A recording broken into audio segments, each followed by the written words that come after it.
bukan kebetulan saudara bisa percaya Yesus.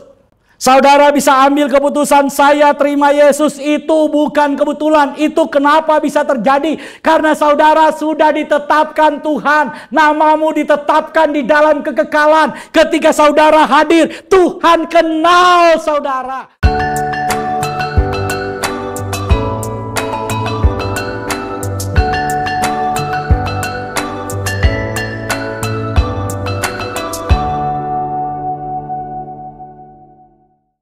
Sobat Home Ministry dimanapun Anda berada, pada hari ini saya akan melanjutkan khotbah pada minggu yang lalu.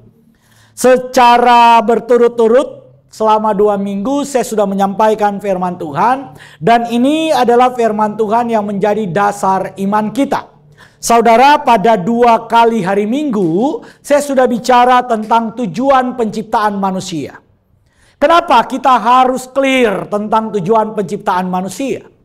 Karena saudara, orang Kristen itu banyak sekali pemahamannya.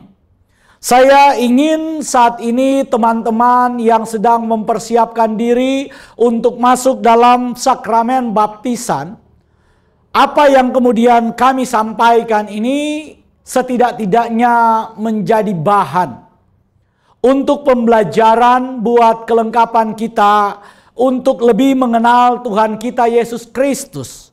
Untuk lebih mengenal iman percaya kepada Yesus Kristus. Jadi 2 minggu berturut-turut, pada 2 minggu yang lalu saya sudah bicara tentang tujuan Tuhan menciptakan manusia berdasarkan gambar. Pada minggu yang lalu saya sudah menjelaskan tentang rupa. Saya ingin sedikit mengulas saudara, mengulang sedikit supaya saudara nggak ketinggalan. Karena buat teman-teman yang akan mengikuti baptisan, dimanapun Anda berada dan mengikuti program pada hari ini, program Home Ministry, saya harap saudara bisa saksama memperhatikan firman Tuhan yang disampaikan. Kalau dalam 2 kali pertemuan kemarin mungkin saudara nggak bisa hadir, saya ingin mengulang secara singkat saudara. Jadi ketika Tuhan menciptakan manusia, Tuhan punya rencana. Tuhan punya rencana yang besar. Ada rencana Tuhan yang besar ketika Tuhan menciptakan manusia. Dalam Kejadian 1 ayat 26, 27 dan 28 dijelaskan bahwa Tuhan punya rencana. Marilah kita menciptakan manusia menurut gambar dan rupa. Jadi ada rencana Tuhan. Ingin menghadirkan satu makhluk yang segambar dan serupa dengan Tuhan.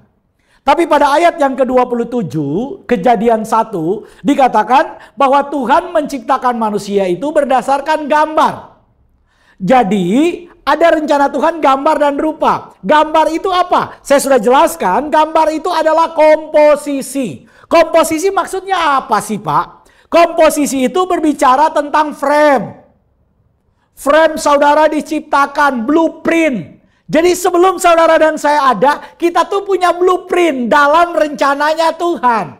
Dalam planningnya Tuhan. Nah, blueprint itu Tuhan kemudian nyatakan. Karena apa yang ada dalam pikiran Tuhan, apa yang telah Tuhan rencanakan, itu harus Tuhan eksekusi. Harus Tuhan genapi. Harus Tuhan realisasikan. Kira-kira begitu saudara. Dan realisasinya apa? Realisasinya hadirlah manusia pertama yang bernama Adam. Tapi Adam itu diciptakan berdasarkan gambarnya Tuhan. Siapa gambar Tuhan? Kolose 1 ayat 15 bilang, gambar Tuhan itu adalah Yesus. Ia adalah gambar Elohim yang tidak kelihatan. Firman Tuhan bilang begitu. Jadi Yesus itu adalah gambar, blueprint, frame ketika Adam itu diciptakan. Jadi Adam diciptakan dalam komposisi Yesus. Kalau begitu, Yesus itu adalah rencana utamanya. Tuhan, Bapa, Elohim ingin menghadirkan Yesus segambar dengan Yesus di tengah dunia ini. Karena itu diciptakan Adam. Ayat 28 diperintahkan beranak cuculah. Menduplikasi gambar Tuhan. Benar Pastor Doni, thank you. Menduplikasi gambar Tuhan. Jadi lewat Adam itu Tuhan ingin duplikasi gambar Tuhan itu. Gambar Yesus itu. Tapi Adam gagal. Karena Adam gagal, maka kemudian gambar Tuhan yang tidak kelihatan itu harus nongol. Supaya apa? Supaya rencana Tuhan yang dari semula itu nggak berhenti. Jadi Yesus itu bukan rencana cadangan. Yesus itu rencana utamanya. Rencana utamanya itu dilakukan Tuhan lewat Adam tuh, pertama tuh. Adam gagal. Nah, turunlah ini sebagai rencana utama. Sampai di sini paham. Maka selanjutnya ketika manusia jatuh dalam dosa, manusia itu gambar Tuhan dalam diri manusia menjadi rusak. Karena gambar Tuhan menjadi rusak, firman Tuhan bilang dalam Kejadian 6 ayat 3, saya sudah khotbahkan minggu yang lalu, roh Tuhan itu keluar, roh Elohim itu keluar karena manusia tinggal daging, kata firman Tuhan. Itulah sebabnya ada ayat bilang, darah dan daging tidak akan mewarisi kerajaan sorga. Kenapa? Karena kualitasnya itu sudah turun, downgrade. Saudara, ketika Adam jatuh dalam dosa, umur Adam itu masih 900-an tahun. Umur manusia yang paling tua itu adalah Metusala. Metusala itu umurnya 969 tahun. 969 tahun, lumayan. Siapa di sini yang sampai setengah umur Metusala? Ada nggak? Setengah aja. Nggak ada. Seperapat. Jadi 450, setengahnya 450 deh. 225 tahun, ada. Siapa di sini yang sudah umur 225 tahun? Coba cek mukanya. Jangan-jangan mukanya udah jadi fosil, saudara. 225 tahun, ada? Nggak ada. Kalau ada coba saudara cubit. Itu jangan-jangan udah jadi batu akik, tinggal digosok mengkilap. Sorry, ini. Jadi nggak ada, saudara. Kalau begitu berapa? 225 tahun. Setengah 225 deh. Setengah 225, 112 tahun. Ada 112 tahun. Nggak ada. Nggak ada, saudara. Umur manusia, firman Tuhan bilang, paling itu 70 tahun. Kalau lebih katanya sisanya penderitaan. Kemuliaannya adalah penderitaan. Jadi saudara, betapa turunnya kualitas manusia itu. Kenapa? Karena roh Tuhan sudah nggak tinggal. Nah, rupa itu bicara tentang kualitas. Manusia bisa memiliki kualitas karena ada nefes haya. Kalau tanpa roh Tuhan, tanpa roh kudus, manusia itu cuma daging. Manusia itu cuma tanah. Rapuh. Saudara dan saya tanpa roh kudus, kita cuma tanah. Nggak nilai. Rasul Paulus bilang kita itu nekros. Seperti jasad yang berjalan. Hidup tapi kayak zombie. Hidup kayak jasad yang berjalan. Itu nekros. Saudara dan saya hidup tapi mati. Hidup, iya, bios, hidup, bergerak, iya, bernafas, iya. Tapi seperti zombie, saudara tahu zombie. Itulah manusia tanpa roh kudus. Oleh karena itu minggu lalu saya sudah jelaskan ini. Nah, saya ingin lanjutkan. Mari kita baca. Cukup pendek kan intro saya. Ya, kita baca Roma 8 mulai ayat 29 dan 30. Saya akan baca buat kita semua. Roma pasal yang ke-8 ayat 29 dan 30, demikian firman Tuhan. Sebab semua orang yang dipilihnya dari semula, mereka juga ditentukannya dari semula untuk menjadi serupa dengan gambaran anaknya. Perhatikan. Sebab semua orang yang dipilihnya dari semula, mereka juga ditentukannya dari semula. Dipilih dari semula, ditentukan dari semula. Untuk apa? Untuk menjadi serupa dengan gambaran anaknya. Kenapa? Supaya ia, anaknya itu, menjadi yang sulung di antara banyak saudara. Sampai di sini dulu, saudara. Jadi saudara, saya kan sudah jelaskan tujuan Tuhan menciptakan manusia itu supaya menjadi segambar. Perhatikan baik-baik. Tujuan keselamatan orang Kristen, orang percaya bukan sorga. Ulang sekali lagi, saudara. Tujuan keselamatan yang dikerjakan oleh Kristus, karya keselamatan yang dikerjakan oleh Kristus, tujuannya bukan sorga. Sorga terlalu kecil.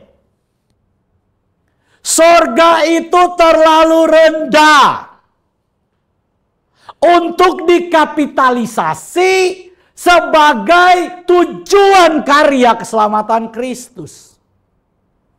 Tujuan karya keselamatan Kristus supaya apa? Supaya kita menjadi segambar dengan Yesus.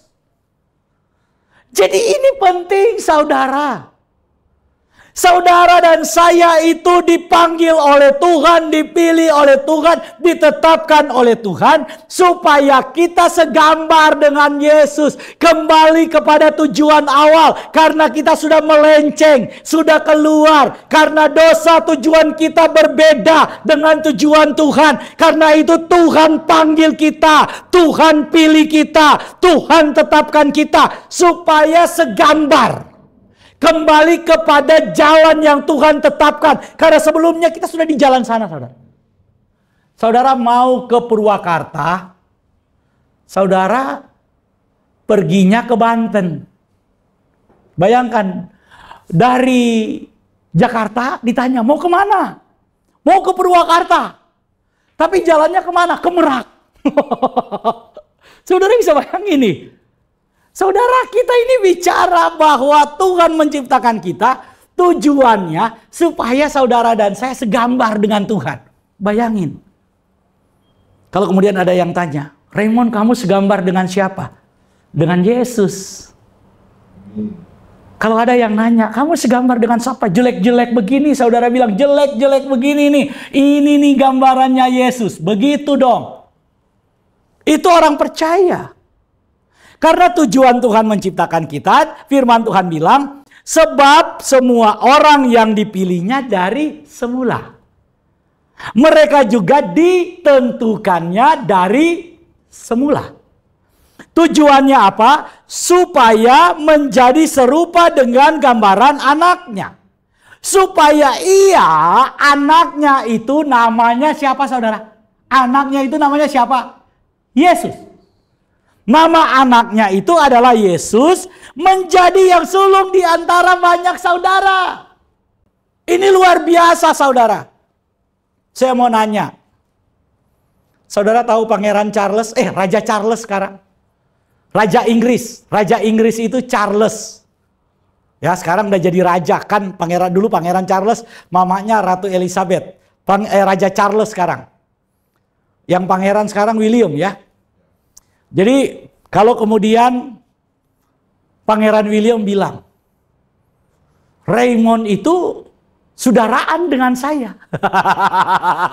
Kira-kira saudara, saya mau tanya, saudara senang nggak? Kalau Raymond yang mengaku saudara dengan siapa? Dengan Pangeran William, orang ketawa.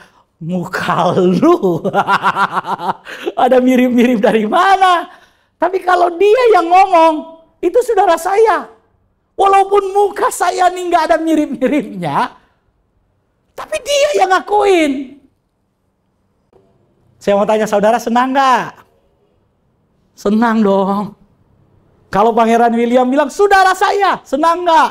Senang. Sekarang Yesus ini bukan penguasa dunia, tapi dunia, sorga, segala kuasa ada di bawah tangannya. Ada di bawah kekuasaannya. Firman-Nya bilang bahwa supaya Yesus itu menjadi yang sulung di antara banyak saudaranya. Saudara-saudara yang dimaksud itu adalah Raymond, Pastor Doni, Pastor Valdo. Semua kita saudara-saudaranya Yesus. Pak Mul itu saudaranya Yesus. Jadi kalau ada yang tanya, Pak, Bapak punya kakak enggak? Oh enggak, saya anak sulung. Enggak, saudara punya kakak paling tua namanya Yesus. Bagi orang percaya, saudaranya yang paling tua itu adalah Yesus. Satu gen. Ngerti enggak ini? Yang saya ingin sampaikan, Yesus ngakuin kita ini satu genetik dengan dia. Karena itu saudara dibilang saudaranya. Kenapa? Karena satu darah. Ini bukan satu darah orang Ambon ya. Itu lain lagi. Karena banyak saya lihat teman-teman saya itu pakai baju satu darah. Ini bukan itu. Ya itu juga maksudnya kan satu darah gitu ya. Bangga, bayangin. Bangga satu darah. Yaitu dari mana? Darah orang-orang Maluku. Bangga dengan itu saudara. Kita bangga dengan keindonesiaan kita. Darah Indonesia. Karena itu satu tumpah darah. Saudara paham ini? Yesus itu ngakuin kita sebagai saudara-saudaranya. Firman-Nya bilang bahwa saudara dan saya dipilih, ditentukan sejak semula supaya menjadi serupa dengan Yesus, dikembalikan kepada gambar penciptaan itu, kepada tujuan penciptaan itu, supaya apa? Supaya Yesus anaknya itu, saudara perhatikan baik-baik loh. Yesus anaknya itu disebut anaknya itu. Anaknya Bapa itu menjadi yang sulung di antara saudara-saudaranya. Jadi ini saudara konteksnya. Yesus anaknya itu artinya anak Elohim yang tunggal itu sekarang memiliki banyak saudara. Kita diadopsi menjadi satu genetik dengan Yesus. Barang siapa yang menerimanya, diberinya kuasa untuk menjadi anak-anaknya. Yohanes 1 ayat 12. Jadi saudara dan saya sekarang satu darah dengan Yesus. Karena itu dalam perjamuan kudus, Tuhan Yesus bilang, ambillah, makanlah, inilah tubuhku, minumlah, inilah darahku. Tujuannya apa? Penyatuan. Jadi kalau kita bicara tentang perjamuan kudus, kita bukan berbicara bukan tentang simbolisasi. Tapi kita sedang berbicara tentang penyatuan. Supaya orang Kristen dalam setiap ritual ibadahnya itu mengerti, memahami ada proses dramatisasi kekristenan. Yaitu puncak dari iman kita. Yaitu penyatuan dengan tubuh dan darah Yesus. Karena saudara dan saya adalah saudara Yesus. Kita satu genetik dengan Yesus.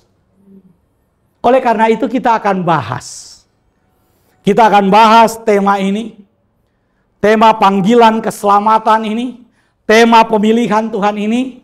Mungkin saya akan sampaikan dalam waktu 2 minggu. Jadi pada pertemuan yang pertama ini mari kita bahas pelan-pelan saudara. Kita bahas pelan-pelan supaya kita paham. Karena kalau kemudian saya terlalu buru-buru, saya takut bahwa saudara loncat memahaminya. Karena seperti yang Pastor Doni bilang bahwa namanya kita ya, apalagi kita di rumah cuma ikuti program ini lewat online. Ada yang mungkin waktu dengar khotbah dengar, tapi saking kusuknya mungkin ya doanya kelamaan. Jadi pas sadar udah selesai disuruh berdiri, ya kalau ada yang begitu tolong ditepok dulu. Ini masih ibadah. Oke, nggak nyindir kecuali ada yang tersindir.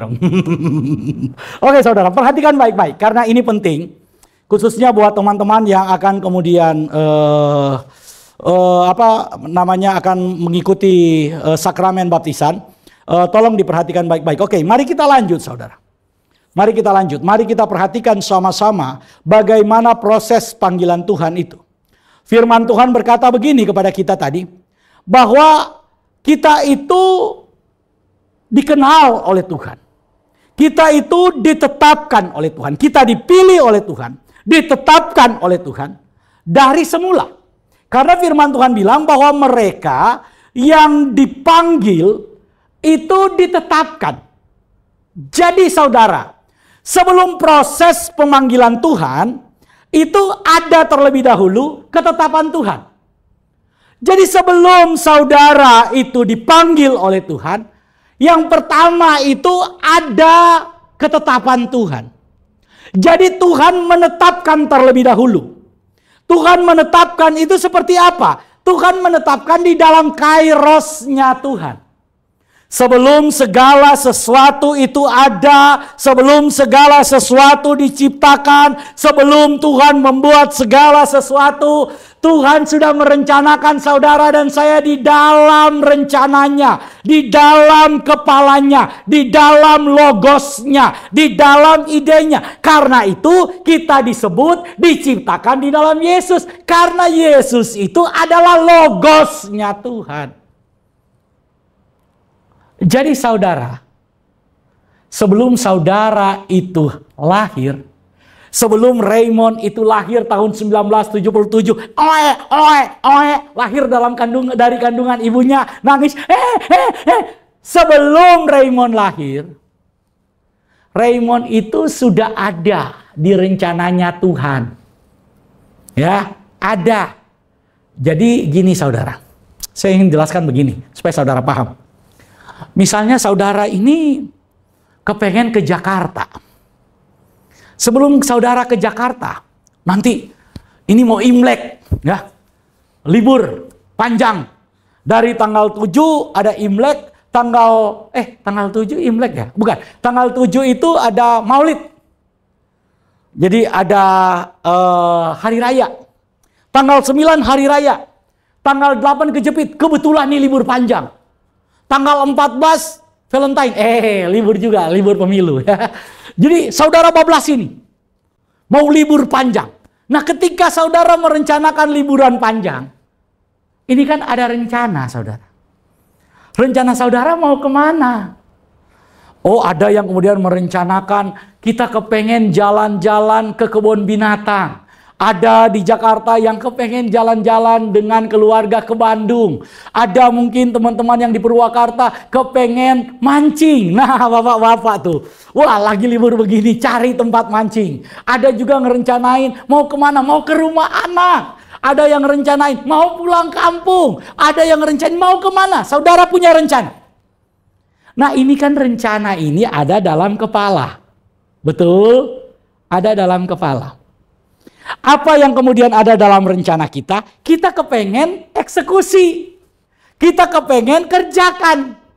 Tapi sebelum saudara kerjakan, itu kan sudah ada dalam kepala. Oh, saya mau ke sini, ke sini, ke sini, ke sini. Nah, setelah saudara di hari yang saudara rencanakan itu, maka saudara eksekusi sesuai dengan apa yang ada dalam kepala saudara. Yang saudara rencanakan. Saya kasih contoh. Saudara, ibadah ini bisa terlaksana karena ada rencana dari Pastor Doni. Pastor Doni ini merencanakan. Oke. Nanti untuk ibadah di awal Februari, 2 minggu awal Februari, kita mau ibadah dan tolong itu disiapkan Pastor Raymond khotbah untuk pembinaan iman. Karena ada saudara-saudara kita yang mau dibaptis. Ada rencana. Oke. Rencana itu kemudian kita eksekusi. Oke. Pastor Doni, kalau begitu bagaimana kita menyiapkan materinya? Tenang aja. Mari kita siapkan materinya, pada tanggal ini kita akan kemudian membuat materinya. Pastor Doni kemudian mulai menghubungi Pastor Valdo. Pastor Valdo, gimana soal tempat? Sudah dicek? Sudah. Bisa? Bisa. Dipakai? Bisa? Oke. Hubungi saya. Pastor Raymond tanggal begini, siap. Ketika tiba tanggal yang sudah direncanakan, maka Pastor Doni sudah siapin alat-alatnya, lampunya, kabelnya, bahkan minumnya, nih kopinya. Disiapkan semuanya saudara. Karena apa yang ada di kepala itu dieksekusi, direncanakan. Saya sudah siapkan materinya, apalagi jasnya. Sudah siap. Gak mungkin kemudian, pas datang, aduh Pastor Doni, sorry, lupa. Cuma datang pakai apa? Baju renang. Ya kan enggak saudara. Apa yang ada dalam rencana itu dikerjakan. Karena itu saudara, sebelum memulai segala sesuatu rencanakan. Mumpung nih tahun 2024 baru mulai saudara. Apa yang menjadi rencanamu direncanakan. Karena firman Tuhan itu mengajarkan orang percaya Itu untuk merencanakan segala sesuatu. Tuhan Yesus bilang, nggak ada jenderal yang mau pergi berperang, raja yang mau pergi berperang. Dia itu nggak merencanakan, dia nggak menghitung bagaimana pasukannya, bagaimana kesiapannya, berapa jumlahnya, menganalisa bagaimana kekuatan musuh. Tuhan Yesus bilang, nggak mungkin ada orang yang membangun rumah tanpa merencanakan, menghitung berapa biayanya. Semuanya Tuhan Yesus bilang. Jadi jangan saudara bilang ya terserah Tuhan aja. Hei, yang mau hidup kita jangan Tuhan yang disuruh mikir. Enak banget saudara. Yuk, ya terserah Tuhan aja. Ya ampun, yang mau hidup kan saudara. Atau mau cepat-cepat ketemu Tuhan Yesus? Enggak kan? Karena itu, kalau kita punya rencana, kita eksekusi, begitu juga dengan Tuhan. Sebelum saudara itu diciptakan oleh Tuhan, kita ada dulu dalam rencana Tuhan. Nih, Tuhan sudah berencana. Tuhan rencanakan dalam kekekalan. Saudara dan saya, nama saudara sudah ada ditetapkan oleh Tuhan di dalam rencana Tuhan. Jadi saudara dan saya itu lahir ke dalam dunia, ada dalam dunia, bukan kebetulan. Saudara dan saya ada dalam dunia bukan karena orang tua kita lagi iseng. Saudara bisa ada dalam dunia bukan karena kecelakaan. Gak ada kecelakaan.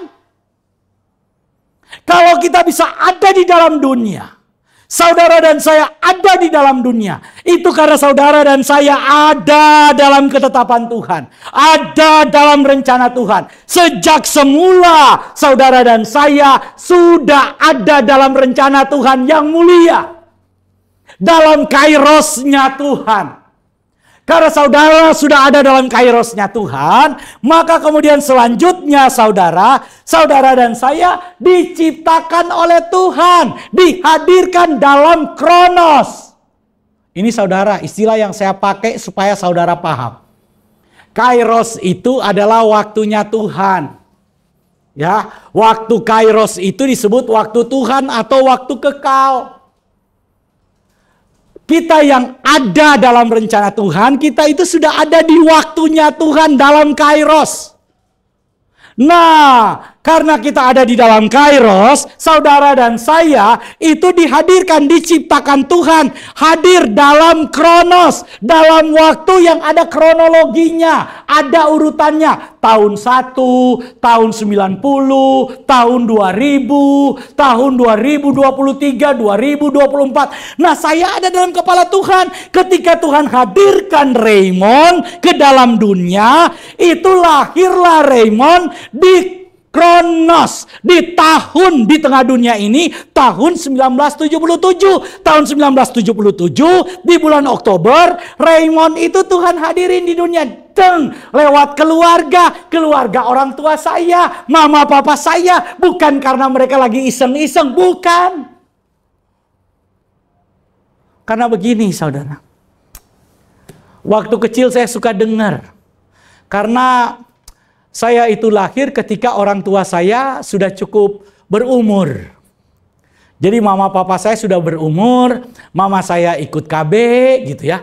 Anak sudah 6 orang gitu saudara. Jadi udah saya punya kakak 6 orang, saya paling bungsu. Tiba-tiba saya lahir saudara. Kata mama papa saya, Raymond itu nggak direncanakan. Jadi orang tua saya, kalau anak yang pertama kan memang direncanakan. Kepengen punya anak pertama, direncanakan, ditunggu-tunggu. Jadi bersyukur saudara kalau anak pertama. Kasihan nih anak bungsu ini. Apalagi kalau kakak-kakaknya udah 7. Nah anak ke-8 gak direncanakan. Jadi aduh nasib kita. Jadi orang tua itu, mama papa saya dulu saya suka dengar ngomong. Oh, Raymond itu nggak direncanakan. Itu waktu saya dengar, sering saya dengar tuh waktu saya SMP. Itu nggak direncanakan. Saya ikut KB, tiba-tiba bisa hamil. Jadi nggak ada dalam rencana, saudara. Saudara, saya ingin kasih tahu, mungkin kita nggak ada dalam rencana orang tua kita. Mungkin kita nggak ada dalam rencana keluarga kita. Mungkin itu betul.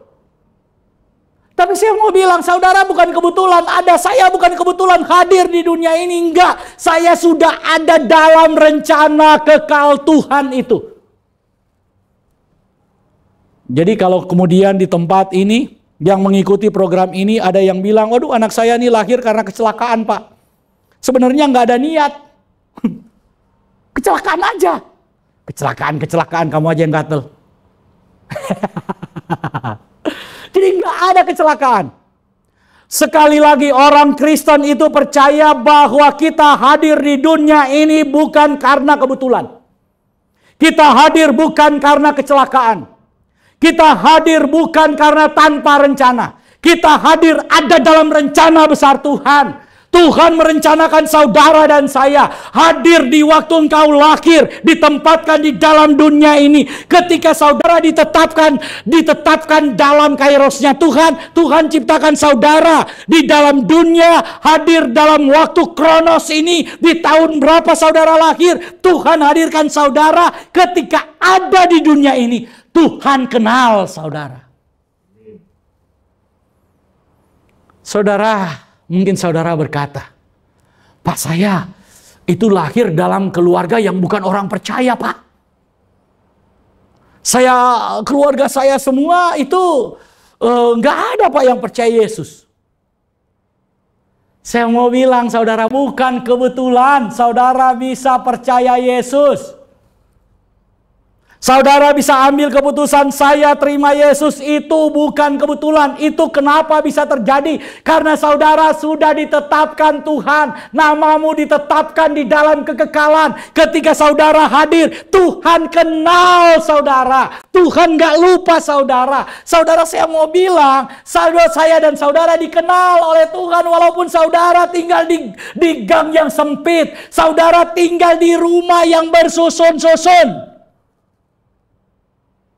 Tuhan kenal. Tuhan gak mungkin salah. Tuhan kenal. Walaupun tetanggamu tidak kenal engkau, walaupun gak ada orang yang kenal engkau, tapi Tuhan kenal saudara dan saya. Tuhan kenal siapa yang Dia tetapkan dari semula.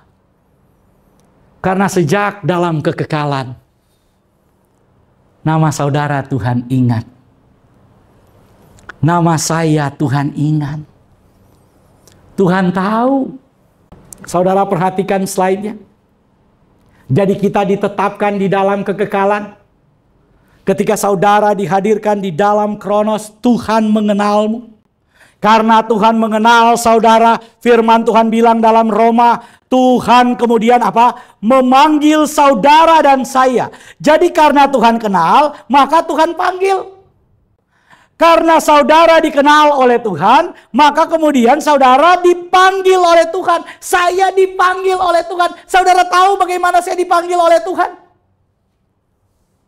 Saudara, memang saya lahir dalam keluarga Kristen, tapi hidup saya enggak benar. Saya dipanggil, saudara, untuk kemudian pergi sekolah teologi itu ketika saya turun dari truk, baru selesai main nyabung ayam. Baru selesai nyabung ayam, saudara. Siapa di sini yang suka sabung ayam? Itu kerjaan saya dulu. Selesai nyabung ayam, saudara, saya turun dari truk.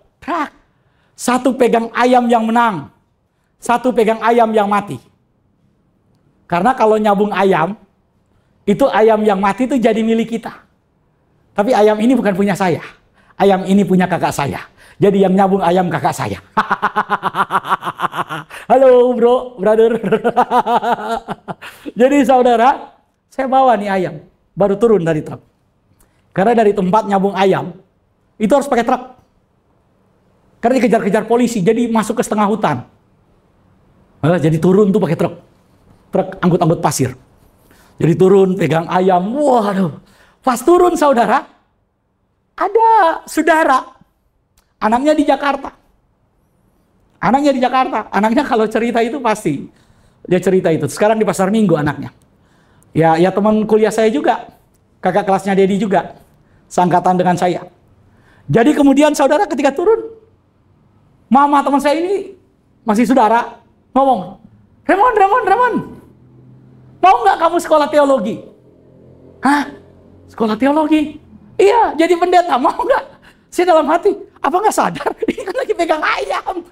Ditawarin jadi pendeta, bayangin. Jangan-jangan teman-teman diajak nyambung ayam lagi. Saudara dipanggil. Nyambung ayam. Bayangin, saya aja nggak percaya. Saya aja nggak percaya dengan saya. Saya itu nggak percaya dengan saya kalau kemudian bisa diselamatkan oleh Yesus. Karena itu berkali-kali saya bilang, kalau mengandalkan kekuatan saya nggak mungkin. Yang paling saya takut adalah diri saya sendiri. Tapi firman Tuhan berkata, Tuhan kenal. Tuhan kenal saudara. Saudara mungkin berkata, Pak saya berdosa. Oh Tuhan kenal. Karena itu dia panggil saudara. Dia angkat saudara dan saya. Dia bawa kita. Masuk di dalam rencananya. Dia kembalikan kita dari arah jalan yang salah. Dia kembalikan kita dari hamartia. Dia kembalikan kita kepada jalan Kristus. Akulah jalan, kebenaran, dan hidup. Karena saudara dikenal, maka Tuhan Yesus panggil saudara. Tuhan Yesus panggil. Dia panggil kita, Raymond, mari ikut aku. Ketika dia memanggil saya, sama dia memanggil Matius. Sama dengan dia memanggil Petrus.